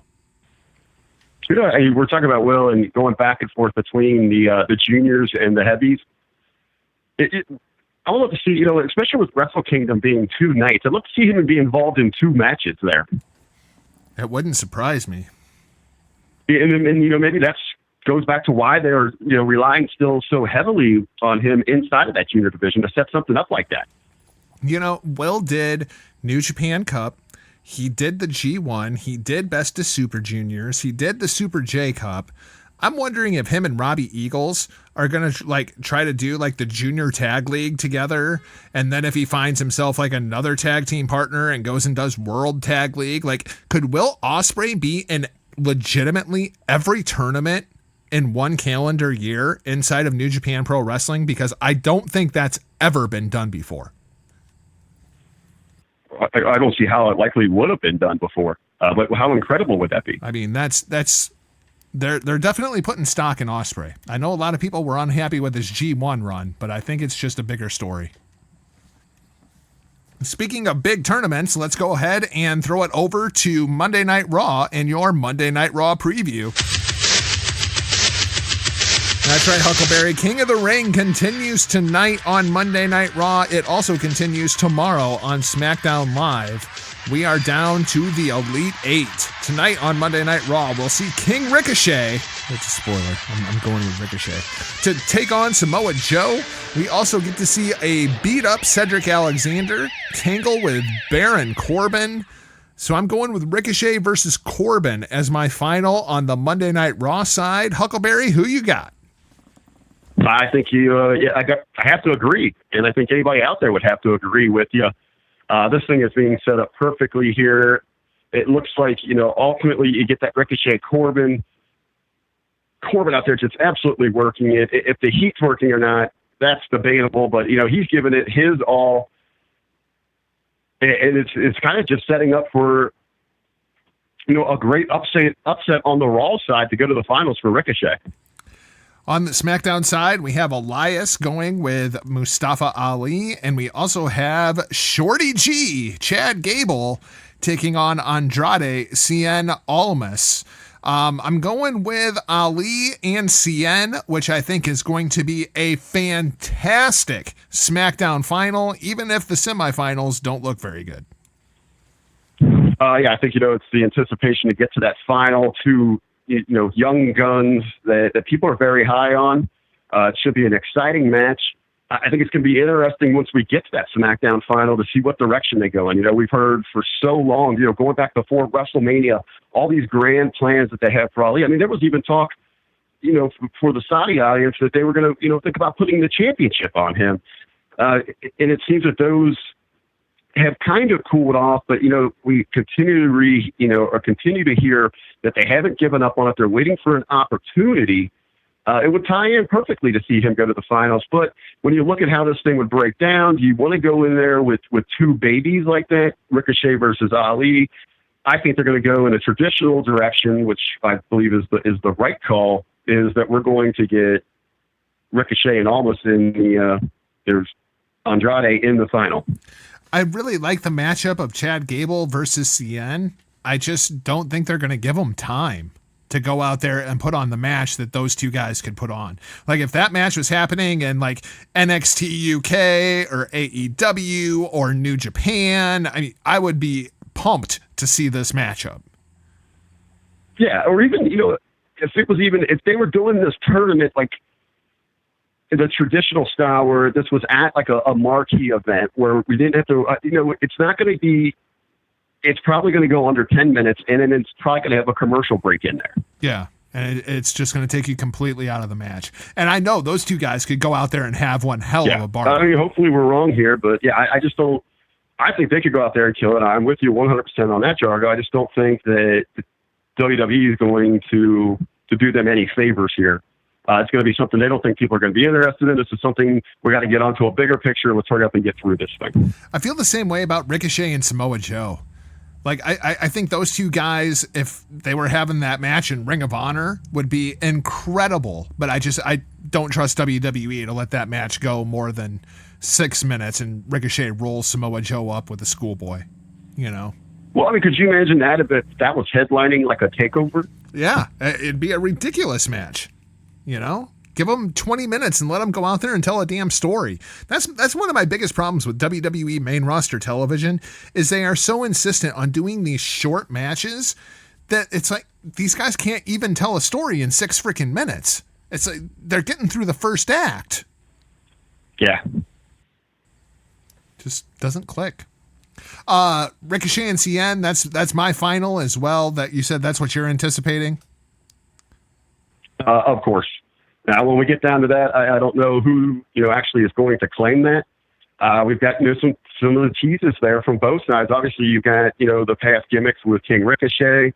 You've had almost Andrade. Sorry, I'm still getting used to that. I still hate it. You've had him going to. You have him going to social media, where him and Charlotte are together, and he's already got his queen. So now he's going for his crown to become the king himself. So a lot of teasers, a lot of interest there. I'm not sure which way I lean on that one either. Also, tonight on Raw, they are saying that Banks is going to make a statement. Yeah, we're going to give Sasha Banks a live microphone again. Yeah, that's going to happen. Rick, is this Sasha Banks thing working for you? It is a little bit. There was one thing I wanted to mention because I didn't get to talk to you about it since it aired last week. And I can't believe that WWE allowed this to happen. Is when she goes out there and she's giving her explanation, everything, why she threw the temper tantrum and why she stormed out. Why do we still have a need? And you completely crap all over Alexa Bliss here, pretty much, and Nikki Cross. She just trashes and destroys your whole women's tag division. Yeah. It's something she didn't care about. It's beneath her. It's not worth her time. She's seeing Charlotte and Becky in the main event, and she's being wasted in this tag division. What the hell is that? Well, that's basically the tag division on the quote unquote main roster, isn't it? I mean, let's look at the Raw tag division. I understand that. I understand, but you don't come out and say this is absolute garbage. Well, I mean, WWE tells you that basically on a weekly basis. I mean, we've got a Raw tag team, and the Revival is going to be challenging the New Day at Night of Champions for the SmackDown Tag Team Championships. And we've got two teams that aren't even teams going at it on Monday Night Raw for their championships. So it's just tag team wrestling. There's a difference in the subtle things. And this goes back to the bigger thing, like why people don't trust them or, why they turned on Roman Reigns. Because you're in a storyline telling us that you choose who you want. You're going to force whatever you want on us. And when we see through that, and then it's like, okay, you really are doing that. You're doing that with Roman Reigns, and that's why everyone's shit on him. I mean, now to come out and just absolutely say, I mean, it should have been it's the equivalent of Sasha going out and throwing those things in the trash. Yeah. Yeah, those women's tag titles are just... that whole division's flat because it basically doesn't exist. Rey Mysterio is going to return to Monday Night Raw tonight. Supposedly he's going to have a match, although we're not necessarily sure who it is going to be against. Rick, what are you making of this entire retirement storyline and Dominic and what's going on here? This is all leading to Dominic turning on Rey, obviously. This is one of those things that I'm in.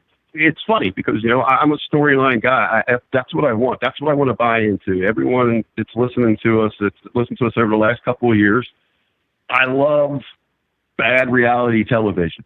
Absolutely love it. It is my biggest guilty pleasure. And this screams of that to me, but I cannot get into this whatsoever. I feel it's like this story itself or, what does my future hold? What am I doing?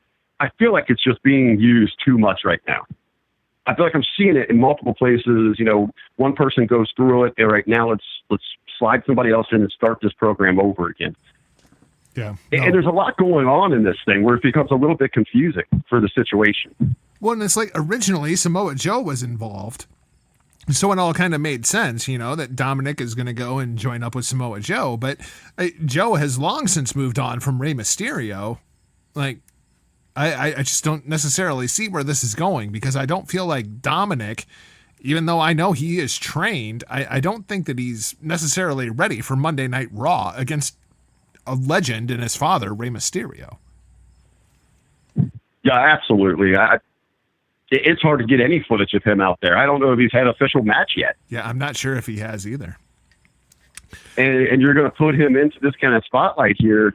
And I think you make a really good point there, Jargo. Like we had Samoa Joe tied into this thing where maybe it was going to be, something bigger. There was like a grand plan, and it seems like other things have have come along that are more of importance to creative and management. Where this thing has been pushed to a back burner. So in your storytelling, we see that as the viewer, and we begin to lose interest in. Yep, completely agreed. One thing I don't have any interest in is Monday Night Brawlins. Yeah, that's actually what WWE is calling the tag team of Seth Rollins and Braun Strowman. Monday Night Brawlins. I much prefer the team that they are going to be going up against, which I have affectionately named Rudolph. That's right, Bobby Roode and Dolph Ziggler, now known as Rudolph. This thing is going to culminate at Night of Champions. Rick, does anybody care? The problem, nobody cares because this has all been thrown together here. And, of course, this is going back to, Vince going back to the well. This is how he's going to try to, to conjure up some heat between a new challenger and his champion. You take those two single stars, we put them in the tag division, put the belts on them. He magically thinks people are going to care because of the importance. We don't even care about the tag division when you have legit tag teams as the focal point. So now we're supposed to care here for some reason. Absolutely not buying it.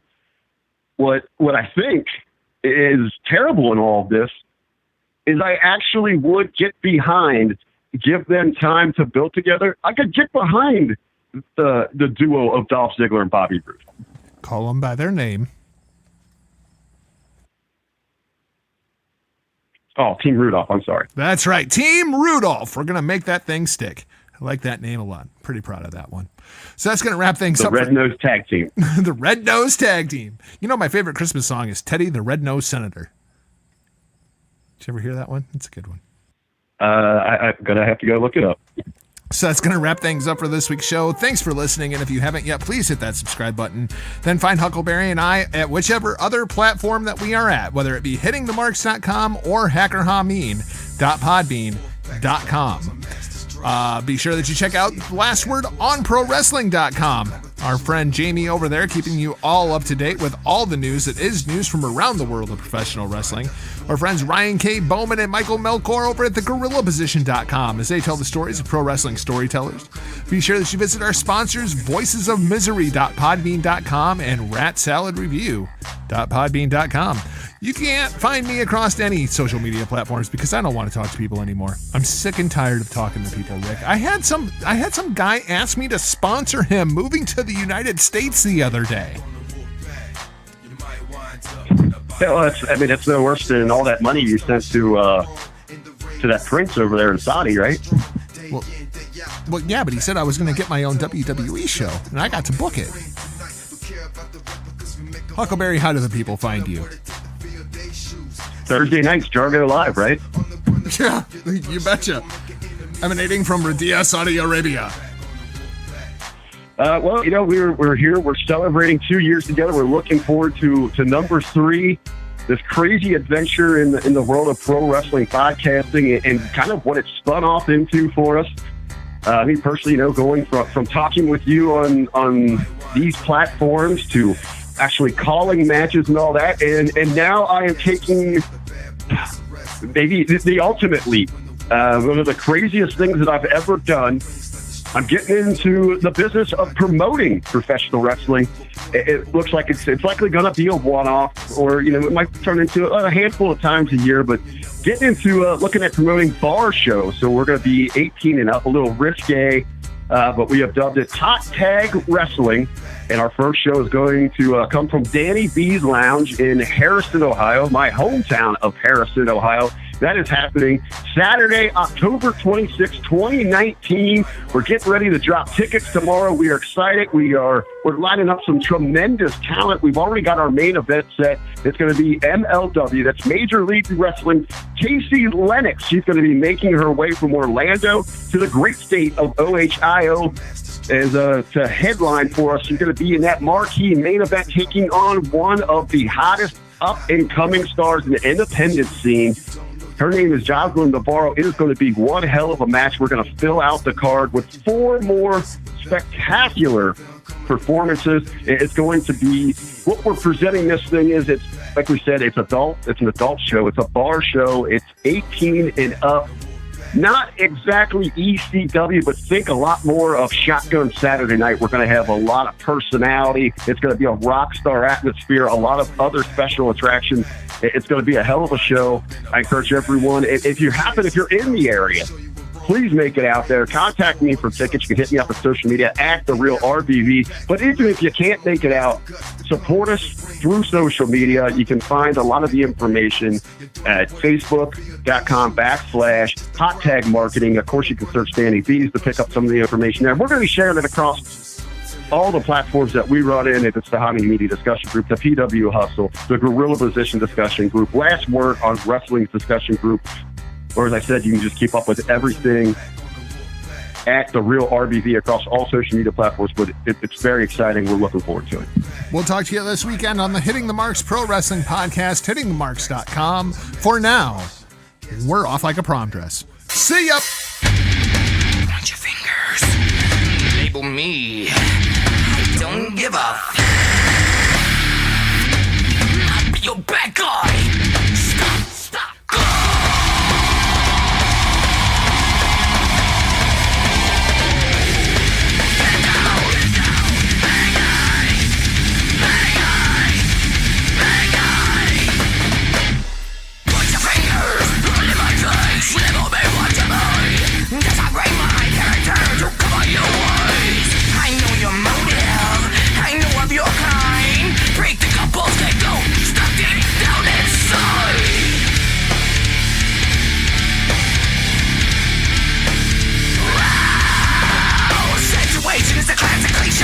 Draping the blame on me. I smell self-righteousness. That's the bad guy. Go!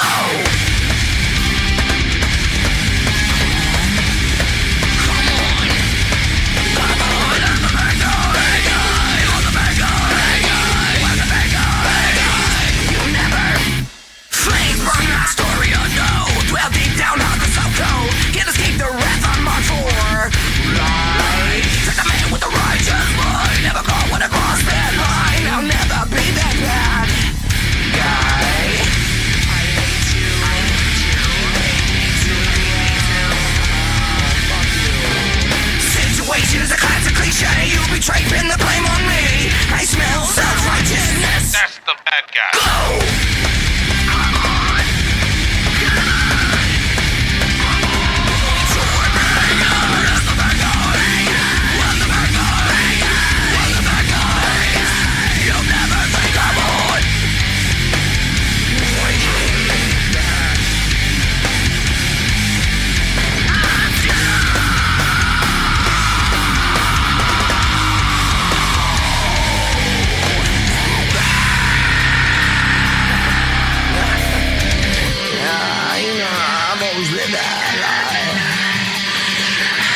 Your bitch and I lied.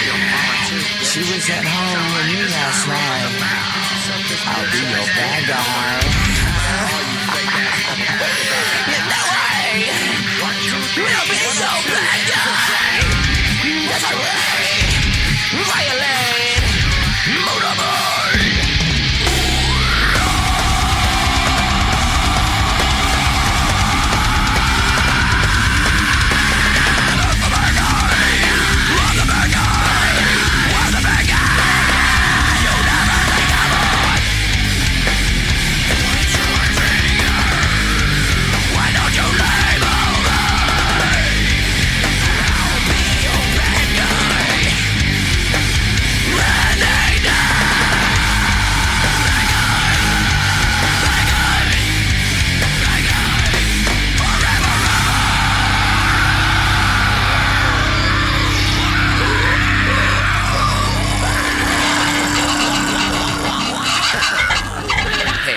Tired of hearing the same old mainstream rock and roll and metal bands?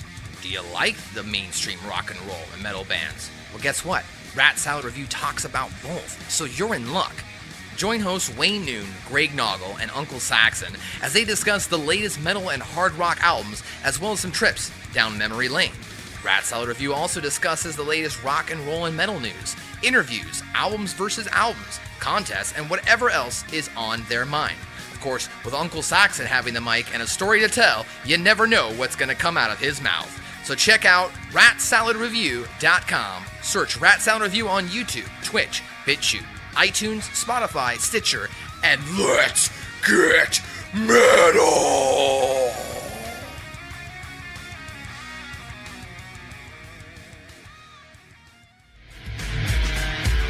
Yes, it is I, Ben Hameen, commanding all of you to join the wrestling revolution, the underground of media, and follow our brothers at Voices of Misery on Twitter and subscribe to their podcast because they support hackerhameen.podbean.com and you will go support voicesofmisery.podbean.com because there is no more misery when you leave those FM marked channels and you join the media underground of Voices of Misery and hackerhameen.podbean.com. Rise and praise, YOLO!